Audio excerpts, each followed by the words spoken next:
folks, Scott Fisher here, and this month I thought it'd be cool to take you through my latest painting called the BettaDragon, which is based on a betta fish. I did this painting for the Rockwell Museum for their Enchanted exhibit happening this June, and I'm so excited to be a part of it that I thought I'd share this little process video. We're doing this one a little different though. It's a video diary, so I'll talk in between. I did the painting stages, so normally you see the super high speed stuff for me with me narrating the whole time. This time you're actually going to be in the moment with me before I do these things, and I'm going to tell you what I'm going to do, and I'm going to unleash my secret weapon in this. So check it out. Hope you enjoy. And hey, go to the Norman Rockwell Museum in Stockbridge, Massachusetts, and check out the Enchanted exhibit. All right, guys, it's time to get in here. I'm not gonna lie, always a little nervous at this point. Lots of blurriness. Can we bring it back? Thankfully, we got our little drawing here we're gonna be able to look at. So I just need to find a place to focus on, bring the res back up, and once I have that anchor point, I'll be able to go elsewhere with it, hopefully. So, all right, let's get in. Let's resolve some. Alrighty, using an old school charcoal pencil, we've gone back in and sketched some of the details in this. So now let's solidify that with a little bit of acrylic ink and see if we can't make some expressive marks. All right.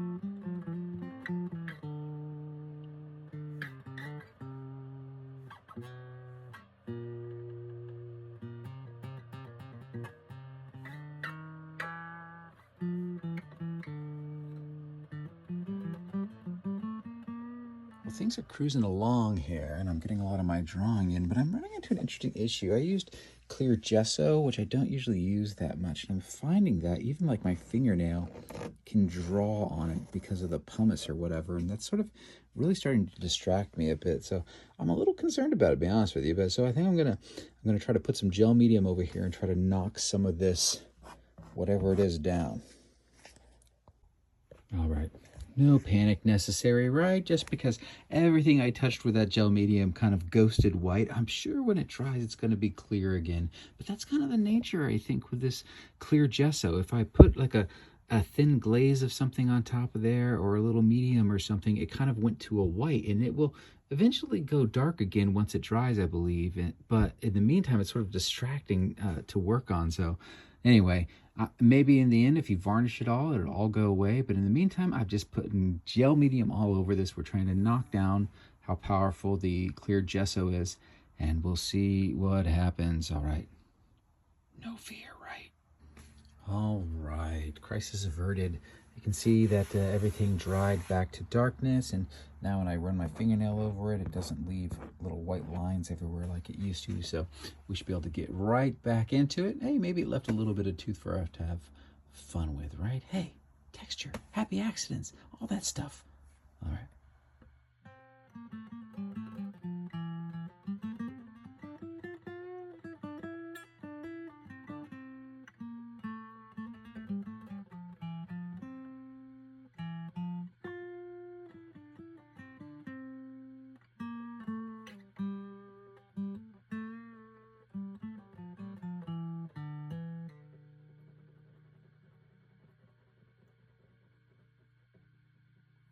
All right, guys, we got some cool stuff happening here. Things are coming up in value and in detail in the dragon, as you can see. But before I can truly judge the contrast that's going on there, I think I have to address some other areas. So I think I'm going to get into these trees a little bit.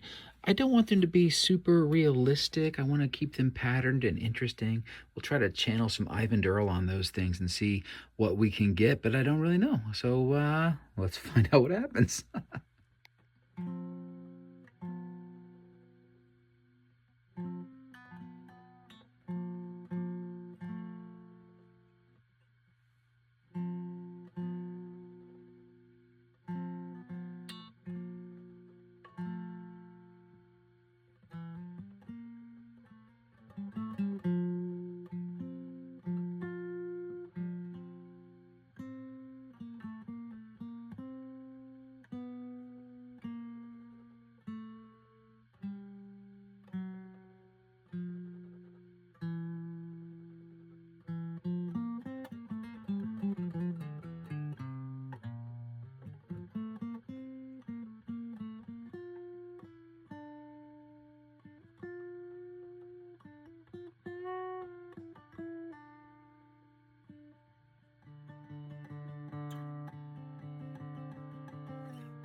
right, we got our trees in. We hung out last night. We kind of got into the zone. You know, we got into that time warp where you're like working and just time melts away. Hours kind of disappeared on me. I probably have, oh, I don't know, 2 or 3 hours into these trees, I'm going to guess.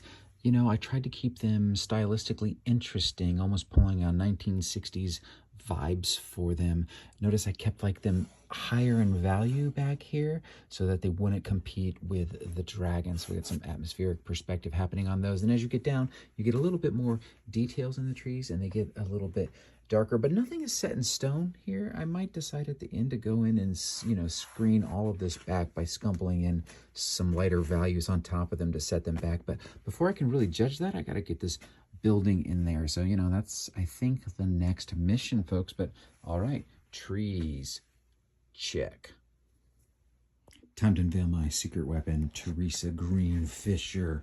Miss Theresa, can I bug you for a little bit of advice today? Sure. Dude, look at her awesome cat painting that she's doing. That's killer.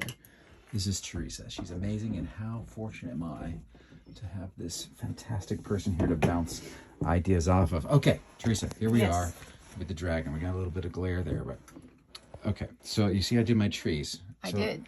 I like them. I like them a lot. I thought they took me about 2 hours, 3 hours, but maybe you're thinking more. I think you were down there about 5 hours. See, I told you guys I was in sort of a time void.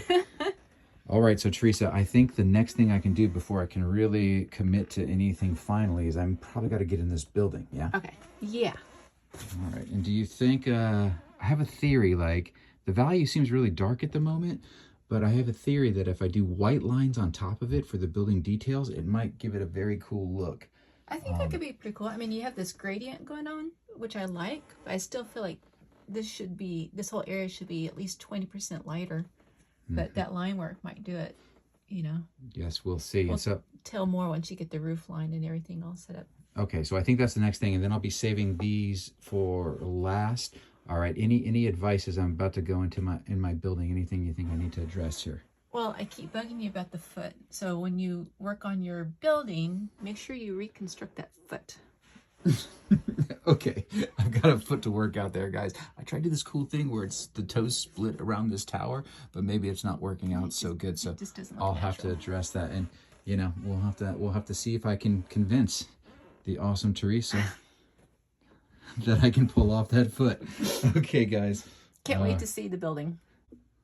So what we're going to do to get this building back drawn on there, I already drew it once really well on the computer, and I don't want that to go to waste. So what we're going to do is we've printed it out, and we've measured the distance between the spires here, and we've matched it to our printout. So we're going to rub some pastel or vine charcoal or something on the back of this, and we're going to tape it, and we're going to retransfer the drawing down on top of the building.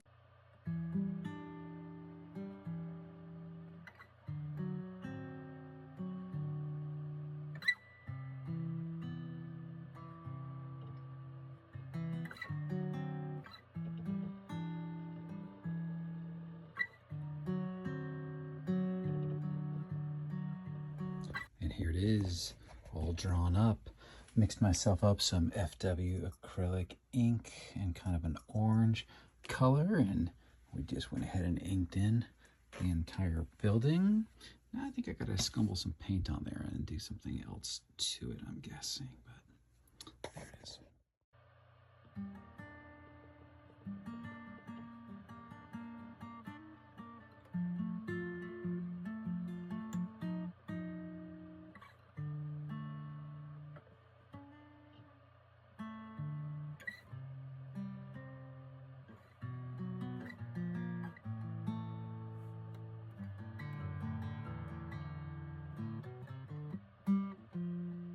Theresa. Yes. Are you ready to review what I did last night? Absolutely. All right. I worked on my building. What do you think? I think it's fantastic. I think this morning when I saw it, I actually went, wow. Ooh, you like to get that reaction. Whoa. I did. I wasn't expecting all the little, it just looks really great. I just love all the texture and the layers there. I did this funky thing where I went in with a light line like I was planning on it. And once I did that, it didn't quite look right. So then I went back in with glazes and knocked it back and had a warm and a cool side. And I don't know, it looks pretty neat. It looks kind of worn and beat up. I kind of dig it. All right, that means I'm done? No, you're not done. I'm not done? Honey, you got to do the dragon. You have stuff to do. Oh yeah, I guess you're right. I guess so. So I guess the plan is I need to res up the dragon. We need to get him to the level of detail, at least in some areas, that is matching the castle there. Of course, we've got this spectacular tail. I can't wait to see you do the tail. Yeah, that tail's going to be a big deal. And how you're going to finish off the wings. Yeah, I don't know, man, because I like things to blur out a little bit. So I'll be curious how crisp I make but you got to every bring edge. up, the focal point. We'll get areas of it. Yeah. All right, and then I think I'll probably save these trees till last. But that's the plan, guys. We got our marching orders. We're going to go in and we're going to try to refine some of the dragon a little bit more. All right. Thanks, Theresa. You're welcome. Our mission is to go in and res up some of the dragon here to get it close to matching some of what was happening in the detail of the building. And, I'll probably correct some anatomy on the way, get some things a little bit clearer. All right, let's do it.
Coming right along with the rendering up.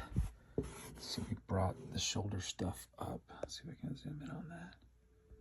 You can see that some of the mark making and the crispness of it now is a little bit more in line with what was happening on the building. So did a little bit on the head here, and now it's time to go in and, I don't know, I'm going to try to introduce another color up in here and we'll see how it works out.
Worked in another color, got some blue going on in here. We tried to transition it a little bit in some spots, especially up on this head, sort of like a betta fish might have.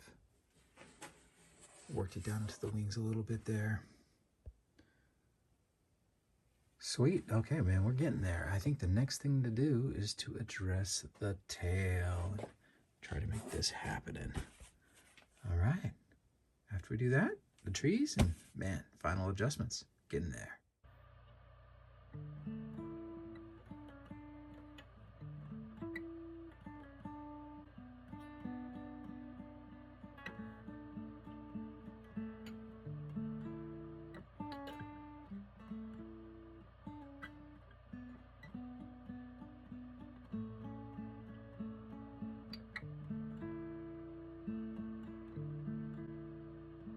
done a lot since you've seen it last time. We incorporated some blue. We painted the head. We did all sorts of things. What do we think? I like it. I like it a lot. And I especially like how you did the end of his tail, too. We got that tail going on. So that's the Yeah. last thing we did. And the blue inside the wings. And you took my advice and you darkened that in the shadow area. I like it. That was the theory, dude. The theory was like, we get a little blue here, a little bit of blue here, and a little bit of blue here. And that blue has itself a travel along the piece, which is It balances it out. pretty exciting. Okay, so I've got these trees left to do. I feel like I'm getting really close, Theresa. I feel like I could be super experimental in those trees. Who knows? Maybe patterns, maybe scrape some stuff in there. What do you think? Yeah, I mean, you got to keep some of the things going on from these trees and lesser version of it there. So, you know, don't go totally in a different direction. So have fun, but don't make it feel like it's on another planet. Right. You don't want them to look like alien trees. Yeah. Anything else? I don't like how this area of his tail is got so much orange in it. I feel like it needs a little bit more there, traveling from the detail from him down and then faded out. I would cool it off a little bit. I'm glad you said that. Still could be a little lighter, but it needs a little bit more separation from him to knock it back because it's coming up too much. I'm glad you said that because I was debating because I was gonna just res up this entire tail, but I kind of liked how I think it's how kinda, it got it's simple shadow. and in shadow and everything. Yeah. So I mean, it makes sense that because if the light's coming through the back of the wing and hitting him there, that would be lighter. But it's just too much of a acidy high color that matches him here. It needs to be. all right, so we'll desaturate that a little bit. Maybe get some of these colors back up Yeah, into here. something like that would Add be a little bit perfect. more detail, but then just fade it out as it goes down the tail. Yeah. All right, we're gonna do that, and then we're gonna finish off these trees. And you have a few blobs to deal with. We definitely have a I few don't blobs. like that blob. Some blobs are okay. Yeah, but- and then I don't like this drip on the tree. I like these drips, but because this drip is too light over the tree, this makes sense. yeah. It's like Happy accents are good, but sometimes you have to exactly. tame them. We don't want the happy accidents to be total distractions. Right. All right, that's it. I've got my marching orders. This is probably going to be. I might even try to finish this thing today, Theresa. Do you think I can do it? Yes, All right, you got it. I got it. All right, bye. Bye.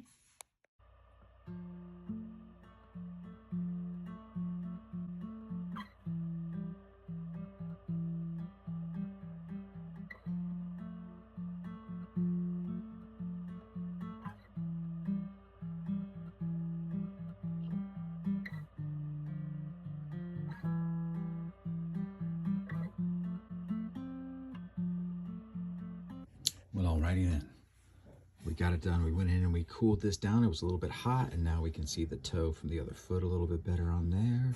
Taking Theresa's advice, but we also went ahead and tapered the whole tail, made it a little bit gentler while keeping it, you know, atmospherically so it hangs out in the same area. I don't want it to bounce forward too much, and that required, of course, a little bit of repair work where I thinned the tail out to paint back in the building and some of the trees, but we got it done, guys. We are on the final step of this piece, and that is to paint these trees, and I'm just gonna have fun. I'll be curious how long it takes me. All right. You know, it's kind of funny why we choose the colors we choose sometimes. And I really wanted to add a blue in there, and I didn't quite know why my inkling was to do that. And then I saw this, this is my original drawing printout, and look at the blue artist tape or painter's tape that we have on there. And then I look at this and I'm like, oh, maybe that's where I got the palette, was from the tape. Oh well, wherever we get inspiration.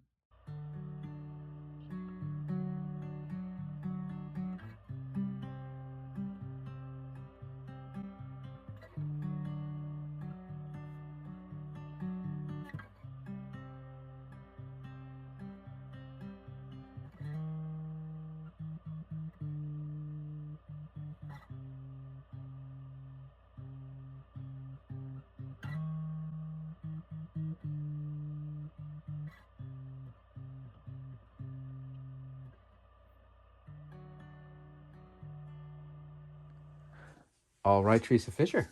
Here we go. The final painting. Let me tell you, I went in, I did my trees. It took a lot longer than I thought, actually, but then I had to clean up around the trees. Oh, so much has gone down on this since you saw it last. What do we think? The trees are fantastic. I love it. I love the directions and everything you got going on with them. I tried to do that. I tried to have them kind of Yeah. be almost like turbulent. Oh yeah, and over here too. They're great. Just one thing I would change. That green right there. I figured you were going to go after that green. I'm not surprised, but tell me why. It's like an alien green. It's not anywhere else. And it's sort of in the dragon, but it shouldn't be the color it's on that tree. I would take some of this Naples yellow and just glaze over it, and it'll earthen it up a little bit, and I'll make it more part of it. Ah, yeah. Does that You know make what? sense? It does. It totally makes sense. And I think it'll bring a little bit of that warmth over the side of the tree. Yeah, it needs that. Too. And I'm actually not surprised. You know, sometimes as a painter, we choose a color, we do a little something, and we try to see if we can get it by our partner in crime. And if they don't notice it, we're like, yay. But if they notice, we're like, yeah, we got to address that. So I'm not surprised on that color. So I'm gonna get back in there, and that's gonna be the final move. I can't wait to see it. All right, fist pump.